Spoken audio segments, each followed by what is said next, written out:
വിശ്വവിഖ്യാതമായ മൂക്ക് കഥാസമാഹാരം. വൈക്കം മുഹമ്മദ് ബഷീർ. നീതിന്യായം. കഥ. കോടതിയിലെ വിസ്താര നടപടികളെല്ലാം ആ പ്രതി അവജ്ഞയോടെ നോക്കിക്കൊണ്ട് നിൽക്കുകയും അതൊന്നും തന്നെ സംബന്ധിക്കുന്നതല്ലെന്ന ഭാവത്തിൽ അലക്ഷ്യമായി പെരുമാറുകയും ചെയ്തിരുന്ന അബ്ദുൾ റസാഖിൽ നിന്ന് ആരും ഒരു തർക്കവും പ്രതീക്ഷിച്ചില്ല. അയാൾ കുറ്റം സമ്മതിക്കുമെന്നും അന്ന് തന്നെ ശിക്ഷയുണ്ടാകുമെന്നും പോലീസുകാരും നാട്ടുപ്രമാണികളായ മുസ്ലിം പൗരന്മാരും വിചാരിച്ചിരുന്നു. അത് ശരിയായിരുന്നു താനും. ബഹുമാനപ്പെട്ട ജഡ്ജി വസീർ ഹുസൈൻ വിധിന്യായം എഴുതി തയ്യാറാക്കിയിട്ടുമുണ്ടായിരുന്നു. കേസ് വിളിച്ചു. പോലീസ് അകമ്പടിയോടെ ബലിഷ്ഠകായനായ പ്രതി കൂട്ടിൽ കയറി. അയാൾ അപ്പോഴും അക്ഷോഭ്യനായിരുന്നു. അയാളുടെ മേലുള്ള കുറ്റപത്രം വായിച്ചു കേൾപ്പിച്ചിട്ട് ജഡ്ജി ചോദിച്ചു, നിങ്ങൾ ഈ കുറ്റം ചെയ്തിട്ടുണ്ടോ? അബ്ദുൾ റസാഖ് ദൃഢമായ സ്വരത്തിൽ പറഞ്ഞു, ഉണ്ട്. ജഡ്ജി വീണ്ടും ചോദിച്ചു, നിങ്ങളെ ശിക്ഷിക്കാതിരിക്കാൻ എന്തെങ്കിലും കാരണമുണ്ടോ? അബ്ദുൾ റസാഖ് നിവർന്നു നിന്നു. അയാളുടെ കണ്ണുകൾ തെളിഞ്ഞു, രൂക്ഷമായി. കോടതിയിൽ എല്ലാവരും കേൾക്കത്തക്ക വിധത്തിൽ സ്ഫുടതയോടെ ദൃഢമായി അയാൾ പറഞ്ഞു, ബഹുമാനപ്പെട്ട കോടതി ദയവായി ക്ഷമയോടെ കേൾക്കണം. എനിക്കല്പം പറയാനുണ്ട്. ഇസ്ലാമിൽ ഒരു നിയമമുള്ളത് ബഹുമാനപ്പെട്ട ജഡ്ജിക്കും ഈ കോടതിയിൽ കൂടിയിരിക്കുന്ന മുസ്ലിം പ്രമാണികൾക്കും അറിയാമായിരിക്കണം. അശരണരെ സംരക്ഷിക്കുക, ജോലിയില്ലാത്തവർക്ക് ജോലിയുണ്ടാക്കി കൊടുക്കുക, പാവപ്പെട്ടവരുടെ കുഞ്ഞുങ്ങൾക്ക് വിദ്യാഭ്യാസത്തിന് സഹായം നൽകുക, പാവപ്പെട്ട രോഗികൾക്ക് വൈദ്യസഹായം ചെയ്യുക, വിവാഹപ്രായമായ സാധു യുവതികളെ വിവാഹം ചെയ്യിക്കുക. ഇതെല്ലാം പണക്കാരുടെ ചുമതലയാണ്. ഇതിനാണ് കരുണാമയനും നീതിജ്ഞനുമായ അല്ല ഇവർക്ക് പണം കൊടുത്തിട്ടുള്ളത്. ഇതൊന്നും ഇവിടത്തെ പണക്കാരായ മുസ്ലിം പ്രമാണികൾ ചെയ്തിട്ടില്ല. ഒരുപക്ഷെ മറന്നുപോയിട്ടായിരിക്കാം. ഞാൻ ആരെയും കുറ്റപ്പെടുത്തുന്നില്ല. ആര് കുറ്റം ചെയ്തുവോ അവരെ അല്ലാഹ് ശിക്ഷിക്കും. ഞാൻ ചെയ്ത കുറ്റമാണ് ഞാൻ പറയാൻ പോകുന്നത്. എന്റെ ബാപ്പ മരിക്കുന്ന കാലത്ത് ഞാൻ സ്കൂളിൽ പഠിക്കുകയായിരുന്നു. അന്നെന്റെ സഹോദരിക്ക് 9 വയസ്സ്. അവളെ സ്കൂളിൽ ചേർത്തിട്ടേ ഉണ്ടായിരുന്നുള്ളൂ. പിതാവ് മരിച്ചിട്ട് 3 മാസം കഴിയുന്നതിനു മുമ്പ് ഇവിടത്തെ ഒരു മുസ്ലിം പ്രമാണി ഞങ്ങളെ കുടിയിറക്കി. ഞാനും എന്റെ തള്ളയും സഹോദരിയും എങ്ങോട്ടു പോകും? പകൽ മുഴുവനും രാത്രി മുഴുവനും ഞങ്ങൾ ഒരൊഴിഞ്ഞ പീഡികത്തിണ്ണയിൽ കഴിച്ചുകൂട്ടി. പിറ്റേ ദിവസം ഞങ്ങൾക്ക് സ്ഥലം കിട്ടി. എന്റെ സഹപാഠിയായ ഒരു നായർ യുവാവ് അച്ഛനെ പറഞ്ഞ് സമ്മതിപ്പിച്ച് ആ പീഡികയുടെ ഒരു മുറി ഞങ്ങൾക്ക് താമസിക്കാൻ തന്നു. പഴയ കഥയാണ്. ഞാൻ എന്റെ സഹോദരിയെ പഠിപ്പിച്ചു. മാതാവിന് ചോറ് കൊടുത്തു. എന്റെ പിടലിക്ക് ഇത്ര വണ്ണം വെച്ചത് അരിച്ചാക്ക് ചുമന്നിട്ടാണ്.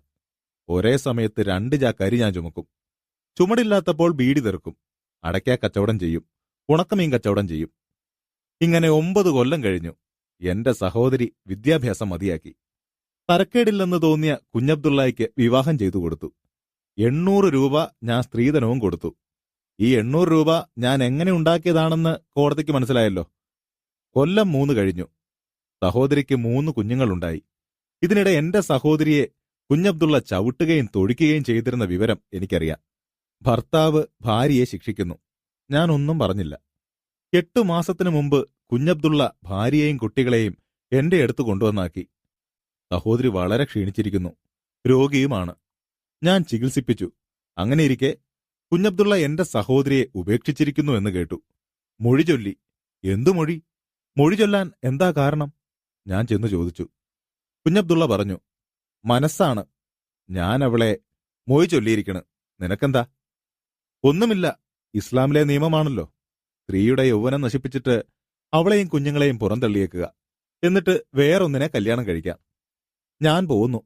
അങ്ങനെയിരിക്കെ കുഞ്ഞബ്ദുള്ള കല്യാണം കഴിക്കാൻ പോകുന്നുവെന്ന് കേട്ടു. കല്യാണത്തിന് ഞാനും പോയി. നിക്കാഹിന് മുമ്പ് ഞാൻ കുഞ്ഞബ്ദുള്ളയെ പിടിച്ച് മുറ്റത്ത് കൊണ്ടുവന്നു. എന്നിട്ട് കാലുകളിൽ 2ലും കൂടി പിടിച്ച് ആ ഞാഞ്ഞ് അവനെ ഞാൻ തെങ്ങിലടിച്ചു കൊന്നു. ഞാൻ അല്ലാഹുവിന്റെ മുന്നിൽ കുറ്റക്കാരനല്ല. എനിക്കത്രേ പറയാനുള്ളൂ. കോടതിയിലെ നിശബ്ദതയെ ഭേദിച്ചുകൊണ്ട് ജഡ്ജി പറഞ്ഞു, ദൈവത്തിന്റെ നീതിന്യായവും രാജ്യത്തിന്റെ നിയമവും എപ്പോഴും പൊരുത്തപ്പെട്ടു എന്ന് വരുന്നതല്ല.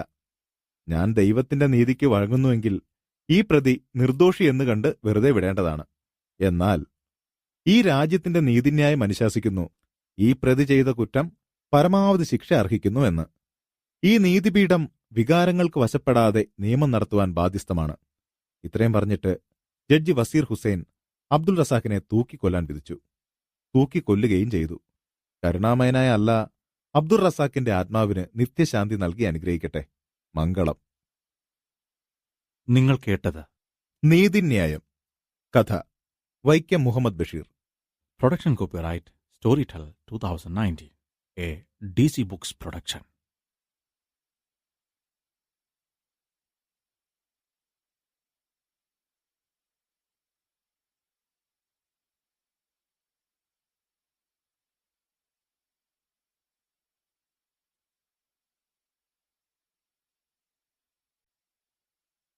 വിശ്വവിഖ്യാതമായ മൂക്ക് കഥാസമാഹാരം.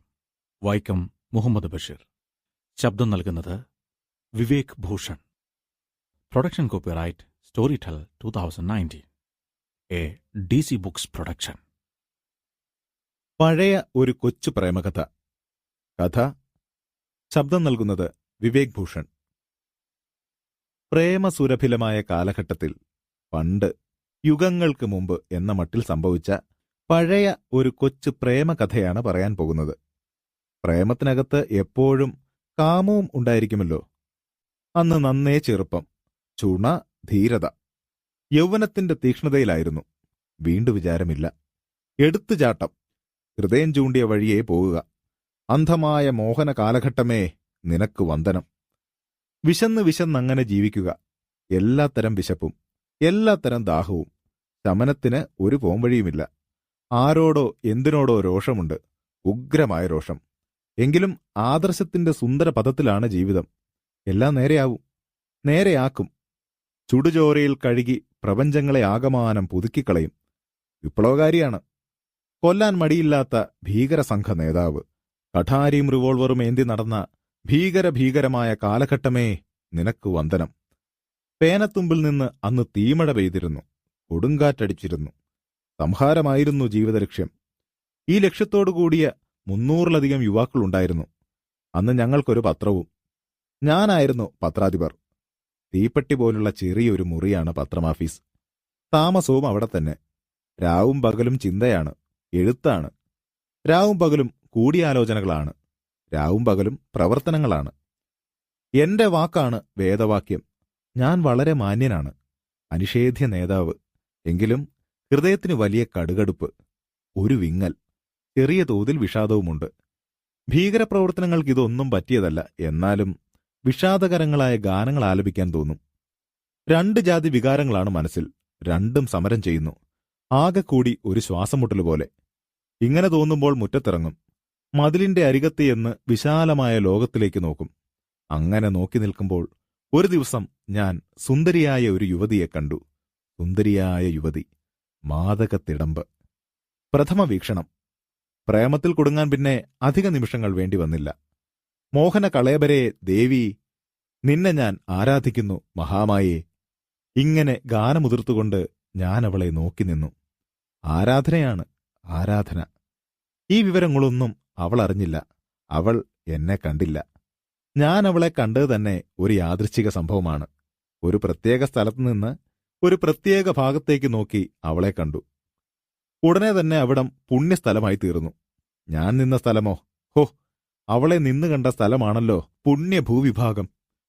കൈമുട്ടുകൾ രണ്ടും കന്മതിലിൽ കൊള്ളിച്ച് കൈവിരലുകൾ ശിരസിന്റെ 2 വശങ്ങളിൽ വെച്ചുകൊണ്ട് കിഴക്കോട്ട് നോക്കി ഞാൻ നിൽക്കുകയാണ്. മതിലിന്റെ അപ്പുറത്ത് വാഴകൾ നിറഞ്ഞ ഒരു പറമ്പ്. പറമ്പിന്റെ അതിരിൽ മതിൽക്കെട്ട്. അതിനപ്പുറത്ത് തെക്ക് വടക്കായി പബ്ലിക് റോഡ്. റോഡരികിൽ 2 നില വീടുകൾ. എന്റെ ഇടതുവശം കിഴക്കു പടിഞ്ഞാറായി നഗരത്തെ 2ആയി പകുത്തുകൊണ്ട് വൃത്തികെട്ട വലിയ ഒരു തോട്. തോടിന്റെ ഇരുവശവും ഉയർന്ന കന്മതിലുകൾ. അങ്ങേക്കരയുള്ള കന്മതിൽ പണിയുന്ന കാലത്ത് മതിലിന്റെ വഴിയിൽ ഒരു തെങ്ങ് നിന്നിരുന്നു. തെങ്ങിനോട് ചേർത്ത് മതിൽ കെട്ടിയങ്ങ് പോയി. കാലം കുറെ കഴിഞ്ഞപ്പോൾ ആ തെങ്ങ് വെട്ടി. അങ്ങനെ ആ വെള്ളമതിലിൽ ഒരു ശൂന്യത അവശേഷിച്ചു. ആ ശൂന്യത എന്ന് പറയുന്ന വിടവിലൂടെയാണ് ഞാൻ അവളെ കാണുന്നത്. കൊഴുത്തുരുണ്ട വെളുത്ത സുന്ദരി. ബോഡീസിൽ അമർന്നു നിൽക്കുന്ന കനത്ത മാരിടങ്ങൾ ഉരുണ്ടുരുണ്ട് ഉന്തി നിൽക്കുകയാണ്. ശരീരം പറ്റിയുള്ള വെള്ള ബ്ലൗസിൽ. നേരിയ ബ്ലൗസിലൂടെ എല്ലാം വ്യക്തം. മുടിക്കെട്ടഴിച്ച് തോളിൽ വിതറിയിട്ടുകൊണ്ട് അവൾ സ്വപ്നം കാണുന്നു. ദൈവമേ, എന്താണ് അവളുടെ മധുര സ്വപ്നം? എന്നെ കാണുന്നില്ലേ? സ്വർഗീയ സുന്ദരി, എന്തേ ഇങ്ങ് നോക്കാത്തത്? ഞാൻ നിന്ന് ചുമച്ചു. 1 അല്ല 10 അല്ല ചുമ. ചുമകളുടെ കൊച്ചു കൊച്ചു മേഘഗർജനങ്ങൾ. എല്ലാം നിഷ്ഫലം. ആ സ്വപ്നസുന്ദരി കേൾക്കുന്നില്ല. എന്താണ് കേൾക്കാത്തത്? പിന്നെ അങ്ങോട്ട് ചുമയാണ് ജീവിതം. ചുമകളുടെ അഖണ്ഡയജ്ഞം. ആ പുണ്യസ്ഥലത്ത് ചെന്ന് നിൽക്കുക. കറുത്ത വിടവിലൂടെ നോക്കുക. അവൾ അവിടെ എങ്ങാനുമുണ്ടോ? പെട്ടെന്ന് കണ്ടാൽ ഉടനെ ചുമയ്ക്കണം. പാകത്തിന് ചുമയ്ക്കാൻ ധാരാളം ചുമകൾ സ്റ്റോക്ക് ചെയ്ത് കാത്തു നിൽപ്പാണ്. ചിലപ്പോൾ മിന്നായം പോലെ കാണും. 1/2 ഡസൻ ചുമകൾ ഒന്നൊന്നായി ക്ഷണത്തിൽ പുറത്തേക്ക് വിടും. ഒരു ഫലവുമില്ല. ചുമ കേൾക്കുകയുമില്ല, നോക്കുകയുമില്ല. ചത്തു കളഞ്ഞാലോ? ഇങ്ങനെ വിഷാദം നിറഞ്ഞ 1.5 മാസം പോയി. അപ്പോഴത്തേക്കും ആ വീടിന്റെയും അതിന്റെ പടിഞ്ഞാറ് വശമുള്ള വീടിന്റെയും ചരിത്രങ്ങൾ ഞാൻ മനസ്സിലാക്കി കഴിഞ്ഞു. വിശേഷിച്ചൊന്നുമില്ല. മാനമായ നിലയിൽ കഴിയുന്ന മാന്യഗൃഹങ്ങളാണ്. എന്റെ ആരാധനാമൂർത്തി ഒരു വേലക്കാരിയാണ്, സർവന്റ്. എന്നാലെന്ത്? പ്രേമത്തിന് ചെറ്റക്കുടിലെന്നും കൊട്ടാരമെന്നുമുള്ള ക്ഷുദ്രവ്യത്യാസങ്ങൾ വല്ലതുമുണ്ടോ? പ്രേമം ശാശ്വതമാണ്, ദിവ്യമാണ്. പക്ഷേ അവൾ എന്നെ കണ്ടിട്ടില്ല. അവളുടെ മാനസിക ലോകത്തിൽ ഞാൻ ഉദയം ചെയ്തിട്ടില്ല. ധാരാളം ചുമകളുടെ സ്റ്റോക്കുമായി ഞാൻ നിൽക്കുകയാണ്. ഒടുവിൽ ഞാൻ തീർത്തും നിരാശനായി. എന്റെ ചുമകളെല്ലാം മരിച്ചു. എന്റെ ലോകം ഇരുണ്ടു. ചത്തു കളഞ്ഞാലോ? അത്ഭുതം! അവൾ എന്നെ കണ്ടു. അമൃതകിരണങ്ങൾ പൊഴിച്ചുകൊണ്ടുയരുന്ന പനിമതി എന്നെ കണ്ടു. ഞാൻ കണ്ടു. അവൾ നോക്കി. ഞാൻ നോക്കി. അവൾ മന്ദഹസിച്ചു. എനിക്ക് മന്ദഹസിക്കാൻ കഴിഞ്ഞില്ല. മന്ദഹാസം ഒരു ദൗർബല്യമല്ലേ? എങ്കിലും എന്നിൽ പുതിയ ഒരു ഉന്മേഷം ഉദയം ചെയ്തു. എനിക്കിതാ ഒരു നിധി കിട്ടിയിരിക്കുന്നു. ഒടുവിൽ എന്റെ മോഹിനി പ്രസാദിച്ചു. ധന്യനാണ് ഞാൻ. വിഷാദം നീങ്ങി. പ്രവർത്തനങ്ങളിൽ കൂടുതൽ ഊർജ്ജസ്വലത കളിയാടി. ജീവിതം സുന്ദരമാണ്. ദിവസവും ഞങ്ങൾ കാണും. അവൾ മന്ദഹസിക്കും. ഞാനും കുറേശ്ശെ മന്ദഹസിക്കാൻ പഠിച്ചു. പ്രേമാർദ്രങ്ങളായ ദിവസങ്ങൾ നീങ്ങിക്കൊണ്ടിരുന്നു. കവിതാമയങ്ങളായ ദിവസങ്ങൾ. അങ്ങനെയിരിക്കെ ഒരു സന്ധ്യ വന്നു. ആകാശത്തുനിന്ന് പനിനീർ തളിക്കുന്നതുപോലെ കുറേശ്ശെ മഴയുണ്ട്. സാൻഡോ ബനിയനും ഹാഫ് ട്രൗസറുമായി ഞാൻ ആ കറുത്ത വിടവിന്റെ നേരെ തോട്ടിന്റെ ഇക്കരെ നിൽക്കുകയാണ്. എളിയിൽ നഗ്നമായ കഠാരിയുമുണ്ട്. ഒരു ഭീകരപ്രവർത്തകന്റെ പക്കൽ എപ്പോഴും മാരകായുധമുണ്ടായിരിക്കണമല്ലോ. ഞാൻ പ്രേമഭാജനത്തെ കാത്തുകാത്തു നിൽക്കുകയാണ്. ലോഡ്ജിലേക്ക് വരുന്നവരും ലോഡ്ജിൽ നിന്ന് പോകുന്നവരും എന്നെ കാണുന്നുണ്ട്. ആരെങ്കിലും വരുമ്പോൾ ഒന്നിനു പോകാനെന്ന ഭാവത്തിൽ ഞാൻ കുറെ ഇരിക്കും. അങ്ങനെ ഇരുന്നും നിന്നും സമയം കുറെ കഴിഞ്ഞു. പെട്ടെന്ന് കറുത്ത വിടവ് വെള്ളയാൽ സുന്ദരമായി നിറഞ്ഞു. ഞാൻ ആകെ ചൂടായി. ഹൃദയം വല്ലാതെ ഉമിനീർ വറ്റി. അപ്പോൾ മന്ത്രമധുരമായ ഒരു ശബ്ദം. എന്നാത്തിനാ മഴ കൊള്ളുന്നേ? ചുമ്മാ. വികാരനിർഭരമായ നിമിഷങ്ങൾ നീങ്ങുന്നു. അതൊന്നും അറിയാതെ ആളുകൾ വൈദ്യുത പ്രകാശത്തിൽ മുങ്ങിയ റോഡിലൂടെ പോയിക്കൊണ്ടിരിക്കുകയാണ്. നാറുന്ന തോട്ടിലെവിടെയോ ഒരു തവളയെ നീർക്കോലിയോ ചേരയോ പാമ്പോ പിടിച്ചിരിക്കുന്നു. തവള വല്ലാതെ മരണവേവലാതിയോടെ കരയുകയാണ്. ഇരുട്ടിന് കട്ടി കൂടി വരുന്നു. കാഴ്ച മറഞ്ഞു വരികയാണ്. അവൾ ചോദിച്ചു, പോയോ? ഇല്ല, ഞാൻ അങ്ങോട്ട് വരട്ടെ. എന്നാത്തിനാ? ചുമ്മാ. വേണ്ട. വേണം, ഞാൻ വരും. പട്ടിയുണ്ട്. സാരമില്ല, അവരൊക്കെ ഇപ്പുറത്തേക്കുണ്ണാൻ ഇപ്പം വരും. സാരമില്ല, ഞാൻ വരും. അയ്യോ വേണ്ട. നിറഞ്ഞു നിന്ന വെള്ള പോയി. വിടവ് പരിപൂർണമായി കറുത്തു. ഞാൻ മതിലിൽ കയറിയിരുന്നു. വെളിച്ചം തോട്ടിൽ വീശുന്നുണ്ട്. മതിലിന്റെ മുകൾ ഭാഗത്തും. ഞാൻ തോട്ടിലേക്ക് പതുക്കെ ഇറങ്ങാൻ നോക്കി. കാലെത്തുന്നില്ല. കാലുകൾ നീട്ടി. കൈവിട്ടു. പ്ലും! മുട്ടുവരെ ചെളി. അരവരെ വെള്ളം. ഇല്ലിമുള്ളുകളും കുപ്പിച്ചില്ലുകളും ഉണ്ടെന്ന് തോന്നുന്നു. പാദങ്ങളിൽ വെട്ടുകല്ലുകൾ വെച്ച് കെട്ടിയിട്ടുള്ളതുപോലെ ഘനമായി. ഞാൻ മുന്നോട്ട് നീങ്ങി. തോടിന്റെ മധ്യത്തിലെത്തി. വെളിച്ചത്തിൽ ഞാൻ തെളിഞ്ഞു നിൽക്കുകയാണ്. വിപ്ലവകാരി. ഒരടി പോലും മുന്നോട്ട് നീങ്ങാൻ വയ്യ. ചെളിയിൽ പൂണ്ടു നിൽക്കുന്നു. ആളുകൾ കാണും. മുന്നോട്ട് നീങ്ങണമല്ലോ. ഞാൻ മുന്നോട്ട് നീങ്ങി. നീങ്ങി നീങ്ങി തോടിന്റെ അക്കരെ പറ്റി. ഞാൻ മുകളിലേക്ക് നോക്കി. സ്തബ്ധനായിപ്പോയി. വെള്ളനിരപ്പിൽ നിന്ന് ആകാശമുട്ട എന്നവണ്ണം ഉയരത്തിലാണ് മതിൽ. എന്തു ചെയ്യും? എങ്ങനെ കയറും? തിരികെ പോകാൻ? ഛേ, കയറണം. കൈയെത്താത്ത ഉയരത്തിൽ മതിലിൽ ഒരു ചെറിയ ആൽ വളർന്നു നിൽപ്പുണ്ട്. ആ ആലിൽ ഞാൻ ചാടി പിടികൂടി.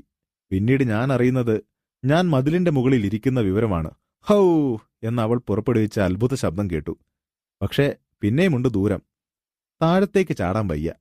ദൂരെയായി പടിഞ്ഞാറേ വീടിന്റെ ഇടമതിലുണ്ട്. അത് ചെറുതാണ്. പൂച്ചയെപ്പോലെ മതിലിലൂടെ ഞാൻ നടന്നു. പടിഞ്ഞാറെ വീടിന്റെ പുരയിടത്തിലിറങ്ങി. അവിടെ ഒരു തൊഴുത്തുണ്ട്. അത് വളഞ്ഞു പോകുമ്പോൾ കിരികിരാ ഇലകൾ ഞെരിഞ്ഞു.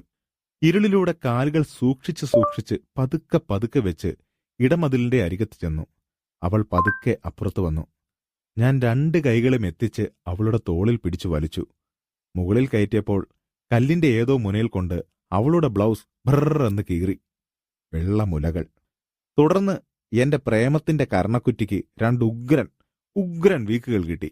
എങ്ങനെയെന്നാൽ, അയ്യോ, അവരൊക്കെ ഇപ്പൊ ഉണ്ണാനിപ്പുറത്തേക്ക് വരും, പൊക്കോ എന്ന് പറഞ്ഞപ്പോൾ മലീമസവും ദുർഗന്ധപൂരിതവുമായ ഒരു ആവി അവളുടെ വായിൽ നിന്ന് എന്റെ മുഖത്തടിച്ചു. എന്റെ തല ചെകിടിച്ചു. ഞാൻ കുറെ മാറി നിന്നു. കുറെ ചുള്ളിക്കമ്പുകൾ ഒടിഞ്ഞു. ഒരു പട്ടി കുരച്ചു. പൊക്കോ എന്നും പറഞ്ഞ് അവൾ ഇറങ്ങിപ്പോയി. പിന്നെ പട്ടികളുടെ കുരയാണ്. ഇത്രയധികം പട്ടികളോ? ഞാൻ പതുക്കെ പതുക്കെ നടന്ന് ചെറിയ മതിലിൽ കയറി. അവിടെ നിന്ന് വലിയ മതിലിൽ. അങ്ങനെ കുറെ മുന്നോട്ട് നീങ്ങി. അപ്പോൾ ആ മതിലും താഴത്തെ മുറ്റവും വെളിച്ചത്തിൽ മുങ്ങി. വാഴയുടെ ഒരിലത്തുമ്പ് മാത്രമാണ് എനിക്കുള്ള ഏകമറ. കാറ്റ് വീശുമ്പോൾ ഇല മാറും. ഞാൻ വെളിച്ചത്തിൽ നല്ലവണ്ണം തെളിയും. ആ സമയത്ത് എന്റെ കുറെ സഖാക്കൾ എന്റെ മുറിയുടെ അടുത്തേക്ക് പോകുന്നത് കണ്ടു. അവർക്കെന്നെ കാണാൻ യാതൊരു വിഷമവുമില്ല. പക്ഷേ അവർ നോക്കിയില്ല. എങ്ങനെ എന്നെ സംശയിക്കും?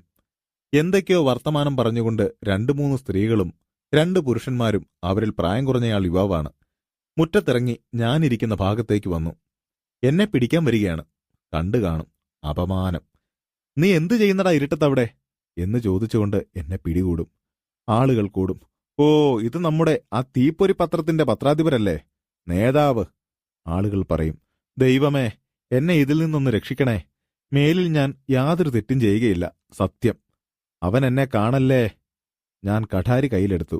അവൻ കണ്ടുപിടിക്കുകയാണെങ്കിൽ കഠാരി കൊണ്ട് എന്റെ കഴുത്തറക്കണം. ദൈവമേ, അവന്റെ കണ്ണിന്റെ കാഴ്ച കുറെ സമയത്തേക്ക് നശിപ്പിക്കൂ. ഈശ്വരാ, എന്റെ കൂട്ടുകാർ എന്റെ പേർ പറഞ്ഞ് ഉച്ചത്തിൽ വിളിക്കുകയാണ്. നേതാവിനെ തിരക്കുന്നു. ദൈവമേ, എന്നെ അവമാനിക്കല്ലേ.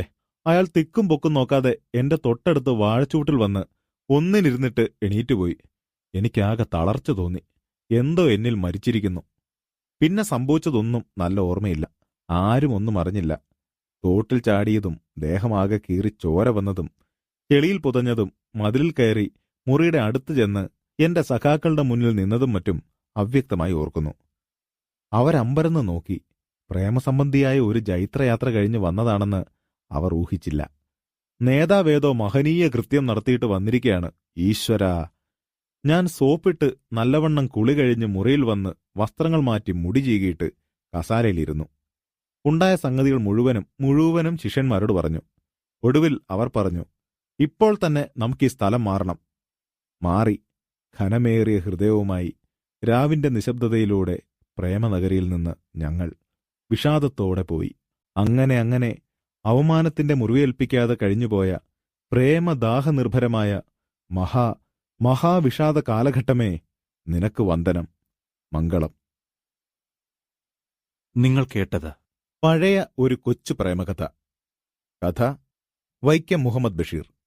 Production copyright Storytel 2019, a DC books production.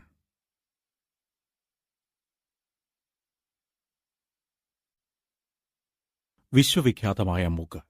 കഥാസമാഹാരം. Vaikom Muhammad Basheer. ശബ്ദം നൽകുന്നത് Vivek Bhushan. Production copyright Storytel 2019, a DC books production. വിശ്വവിഖ്യാതമായ മൂക്ക്. കഥ അമ്പരപ്പിക്കുന്ന മുട്ടൻ വാർത്തയാണ്. ഒരു മൂക്ക് ബുദ്ധിജീവികളുടെയും ദാർശനികരുടെയും ഇടയിൽ വലിയ തർക്കവിഷയമായി കലാശിച്ചിരിക്കുന്നു. വിശ്വവിഖ്യാതമായ മൂക്ക്. ആ മൂക്കിന്റെ യഥാർത്ഥ ചരിത്രമാണ് ഇവിടെ രേഖപ്പെടുത്താൻ പോകുന്നത്. ചരിത്രം ആരംഭിക്കുന്നത് അദ്ദേഹത്തിന് 24 വയസ്സ് തികഞ്ഞ കാലത്താണ്. അതുവരെ അദ്ദേഹത്തെ ആരും അറിഞ്ഞിരുന്നില്ല. ഈ 24ാമത്തെ വയസ്സിന് വല്ല പ്രത്യേകതയുമുണ്ടോ എന്തോ. ഒന്ന് ശരിയാണ്, ലോകചരിത്രത്തിന്റെ ഏടുകൾ മറിച്ചു നോക്കിയാൽ മിക്ക മഹാന്മാരുടെയും 24ാമത്തെ വയസ്സിന് ചില പ്രത്യേകതകൾ കാണാൻ കഴിയും. ചരിത്ര വിദ്യാർത്ഥികളോട് ഇതെടുത്തു പറയേണ്ട കാര്യമില്ലല്ലോ. നമ്മുടെ ചരിത്രപുരുഷൻ ഒരു കുശിനിപ്പണിക്കാരനായിരുന്നു, കുക്ക്. പറയത്തക്ക ബുദ്ധിവൈഭവം ഒന്നും ഉണ്ടായിരുന്നില്ല. എഴുത്തും വായനയും അറിഞ്ഞുകൂടാ. അടുക്കളയാണല്ലോ അദ്ദേഹത്തിന്റെ ലോകം. അതിനു വെളിയിലുള്ള കാര്യങ്ങളെക്കുറിച്ച് തികച്ചും അശ്രദ്ധൻ. എന്തിനു ശ്രദ്ധിക്കണം? നല്ലവണ്ണം ഉണ്ണുക, സുഖമായൊന്ന് പൊടി വലിക്കുക, ഉറങ്ങുക. വീണ്ടും ഉണരുക, കുശിരിപ്പണി തുടങ്ങുക. ഇത്രയുമാണ് അദ്ദേഹത്തിന്റെ ദിനചര്യ. മാസങ്ങളുടെ പേര് അദ്ദേഹത്തിന് അറിഞ്ഞുകൂടാ. ശമ്പളം വാങ്ങേണ്ട സമയമാകുമ്പോൾ അമ്മ വന്ന് ശമ്പളം വാങ്ങിക്കൊണ്ടുപോകും. പൊടി വേണമെങ്കിൽ ആ തള്ള തന്നെ വാങ്ങിച്ചു കൊടുക്കും. ഇങ്ങനെ സുഖത്തിലും സംതൃപ്തിയിലും ജീവിച്ചു വരവേ അദ്ദേഹത്തിന് 24 തിരുവയസ്സ് തികയുന്നു.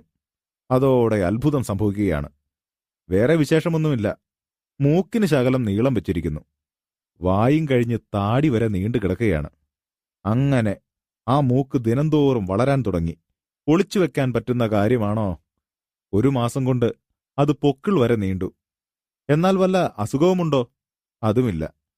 ശ്വാസോച്ഛ്വാസം ചെയ്യാം, പൊടി വലിക്കാം, വാസനകൾ സർവവും തിരിച്ചറിയാം. പറയത്തക്ക യാതൊരു കുഴപ്പവുമില്ല. പക്ഷേ ഇങ്ങനത്തെ മൂക്കുകൾ ലോകചരിത്രത്തിന്റെ ഏടുകളിൽ കിടപ്പുണ്ടായിരിക്കാം, അല്പസ്വല്പം. പക്ഷേ അത്തരം കിണാപ്പൻ മൂക്കാണോ ഈ മൂക്ക്? ഈ മൂക്ക് കാരണം പാവപ്പെട്ട ആ അരിവയ്പ്പുകാരനെ ജോലിയിൽ നിന്നും പിരിച്ചുവിട്ടു. എന്താ കാരണം? പിരിച്ചുവിട്ട തൊഴിലാളിയെ തിരിച്ചെടുക്കണം എന്നെല്ലാം പറഞ്ഞ് ബഹളം കൂട്ടാൻ ഒരു സംഘക്കാരും മുന്നോട്ട് വന്നില്ല. രാഷ്ട്രീയ പാർട്ടികളെല്ലാം ഈ കൊടിയ അനീതിയുടെ മുമ്പിൽ കണ്ണടച്ചു കളഞ്ഞു. എന്തിനയാളെ പിരിച്ചുവിട്ടു? മനുഷ്യസ്നേഹികളെന്ന് പറയുന്നവരാരും ഈ ചോദ്യം ചോദിച്ചില്ല. എവിടെ പോയി അന്ന് ബുദ്ധിജീവികളും ദാർശനികരും? പാവം തൊഴിലാളി, പാവം കുശിനിക്കാരൻ. ജോലി നഷ്ടപ്പെട്ടത് എന്തുകൊണ്ടെന്ന് ആരും അദ്ദേഹത്തിന് പറഞ്ഞു കൊടുക്കേണ്ടതായിട്ടില്ല. ജോലിക്ക് നിർത്തിയിരുന്ന വീട്ടുകാർക്ക് സ്വൈര്യമില്ലാതായിത്തീർന്നതാണ് കാരണം. മൂക്കനെ കാണാൻ, മൂക്ക് കാണാൻ രാപ്പകൽ മനുഷ്യക്കടൽ. ഓട്ടോ എടുക്കുന്നവർ, അഭിമുഖ സംഭാഷണക്കാർ, റേഡിയോ, സിനിമ, ടെലിവിഷൻ, പത്രക്കാരായ പത്രക്കാർ, ഇരമ്പുന്ന മനുഷ്യക്കടൽ. ആ വീട്ടിൽ നിന്ന് പല സാധനങ്ങളും കളവുപോയി. 18കാരി സുന്ദരിയെ കട്ടുകൊണ്ടുപോകാനും ശ്രമമുണ്ടായി. ഈ വിധത്തിൽ ജോലി നഷ്ടപ്പെട്ട ആ കുശിനിപ്പണിക്കാരൻ തന്റെ പാവപ്പെട്ട ചെറ്റപ്പുരയിൽ പട്ടിണി കിടക്കുമ്പോൾ ഒരു കാര്യം അയാൾക്ക് നന്നായി ബോധ്യം വന്നു. അയാളും അയാളുടെ മൂക്കും വളരെ പ്രസിദ്ധി നേടിക്കഴിഞ്ഞിരിക്കുന്നു. ദൂരദേശങ്ങളിൽ നിന്നുപോലും ആളുകൾ അയാളെ കാണാൻ വരുന്നു.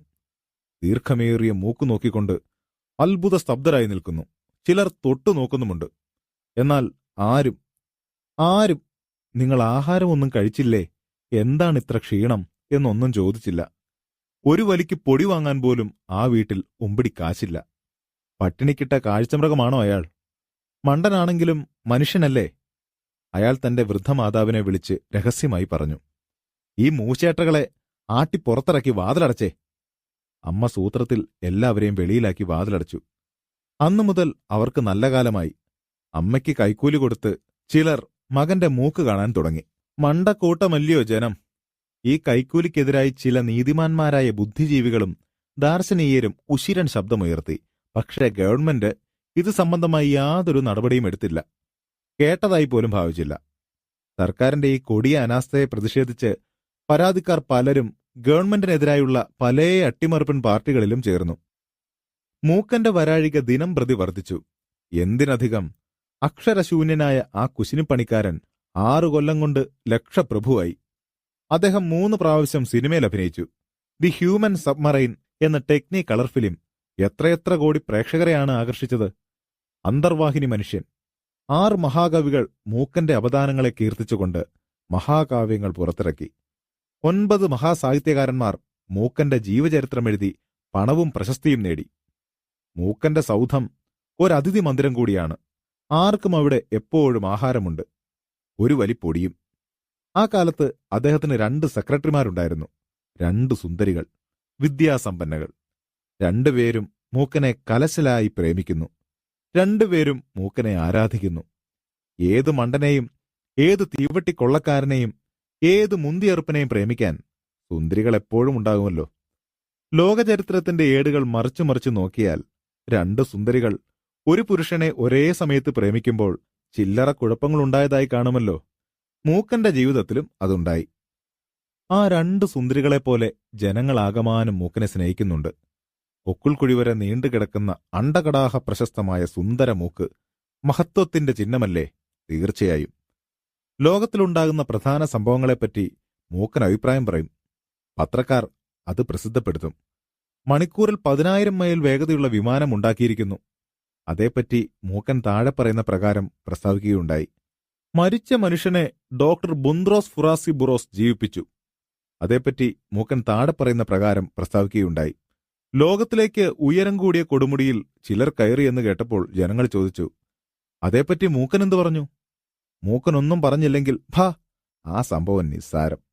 ഇങ്ങനെ ഗോളാന്തര യാത്ര, പ്രപഞ്ചങ്ങളുടെ ഉൽപ്പത്തി, ചിത്രമെഴുത്ത്, വാച്ച് കച്ചവടം, മെസ്മരിസം, ഫോട്ടോഗ്രഫി, ആത്മാവ്, പ്രസിദ്ധീകരണശാല, നോവലെഴുത്ത്, മരണാനന്തര ജീവിതം, പത്രപ്രവർത്തനം, നായാട്ട് എന്നുവേണ്ട എല്ലാറ്റിനെ പറ്റിയും മൂക്കൻ അഭിപ്രായം പറയണം. പറയുമല്ലോ. മൂക്കന് അറിഞ്ഞുകൂടാത്തത് മഹാപ്രപഞ്ചങ്ങളിൽ വല്ലതുമുണ്ടോ? ഒന്ന് പറ. ഈ കാലഘട്ടത്തിലാണ് മൂക്കനെ പിടിച്ചുപറ്റാനുള്ള വലിയ ഗൂഢാലോചനകൾ നടക്കുന്നത്. പിടിച്ചുപറ്റുക എന്നുള്ളത് പുത്തനായ ഏർപ്പാടൊന്നുമല്ലല്ലോ. പിടിച്ചുപറ്റലിന്റെ കഥയാണ് ലോകചരിത്രത്തിൽ അധിക ഭാഗവും. എന്താണ് ഈ പിടിച്ചുപറ്റൽ? നിങ്ങൾ തരിശുഭൂമിയിൽ കുറെ തൈ വയ്ക്കുന്നു, വെള്ളമൊഴിക്കുന്നു, വളമിടുന്നു, വേലി കെട്ടുന്നു. പ്രതീക്ഷയാർന്ന വർഷങ്ങൾ നീങ്ങി തൈകളെല്ലാം കുലച്ചു. കുലകുലയായി തേങ്ങകൾ അങ്ങനെ ജോറായി തൂങ്ങുന്നു. അപ്പോൾ നിങ്ങളിൽ നിന്ന് ആ തെങ്ങുംതോപ്പ് പിടിച്ചുപറ്റാൻ ആർക്കാണെങ്കിലും മോഹം തോന്നും. മൂക്കനെ പിടിച്ചുപറ്റുക. ആദ്യമായി മൂക്കനെ പിടിച്ചുപറ്റാനുള്ള മഹത്തായ വിപ്ലവശ്രമം നടത്തിയത് ഗവൺമെന്റാണ്. അത് സർക്കാരിന്റെ ഡാവായിരുന്നു. നാസിക പ്രമുഖൻ എന്നൊരു ബഹുമതിക്ക് പുറമെ മൂക്കന് ഗവൺമെന്റ് ഒരു മെഡലും കൊടുത്തു. പ്രസിഡന്റ് തന്നെയാണ് വജ്രഖചിതമായ ആ സ്വർണ്ണ മെഡൽ മൂക്കന്റെ കഴുത്തിൽ അണിയിച്ചത്. എന്നിട്ട് ഹസ്തദാനത്തിന് പകരം പ്രസിഡന്റ് മൂക്കന്റെ മൂക്കിന്റെ തുമ്പിൽ പിടിച്ചു കുലുക്കി. ഇതിന്റെ എല്ലാം ന്യൂസ് റീൽ നാടൊട്ടുക്കുമുള്ള സിനിമാശാലകളിലും ടെലിവിഷനിലും പ്രദർശിപ്പിച്ചു. അപ്പോഴത്തേക്കും രാഷ്ട്രീയ പാർട്ടികൾ ഉഷാറായി മുന്നോട്ട് വന്നു. ജനങ്ങളുടെ മഹത്തായ സമരത്തിന് സഖാവ് മൂക്കൻ നേതൃത്വം കൊടുക്കണം. സഖാവ് മൂക്കനോ? ആരുടെ? എന്തിന്റെ സഖാവ്? ഈശ്വരാ, പാവം മൂക്കൻ. മൂക്കൻ പാർട്ടിയിൽ ചേരണം. ഏതു പാർട്ടിയിൽ? പാർട്ടികൾ പലതാണ്. വിപ്ലവമാണ് ഉന്നം. ജനകീയ വിപ്ലവം. എല്ലാ ജനകീയ വിപ്ലവ പാർട്ടികളിലും ഒരേ സമയത്ത് മൂക്കൻ എങ്ങനെ ചേരും? മൂക്കൻ പറഞ്ഞു, ഞാൻ എന്നാത്തിനാ പാർട്ടിയിലൊക്കെ ചേർന്നത്?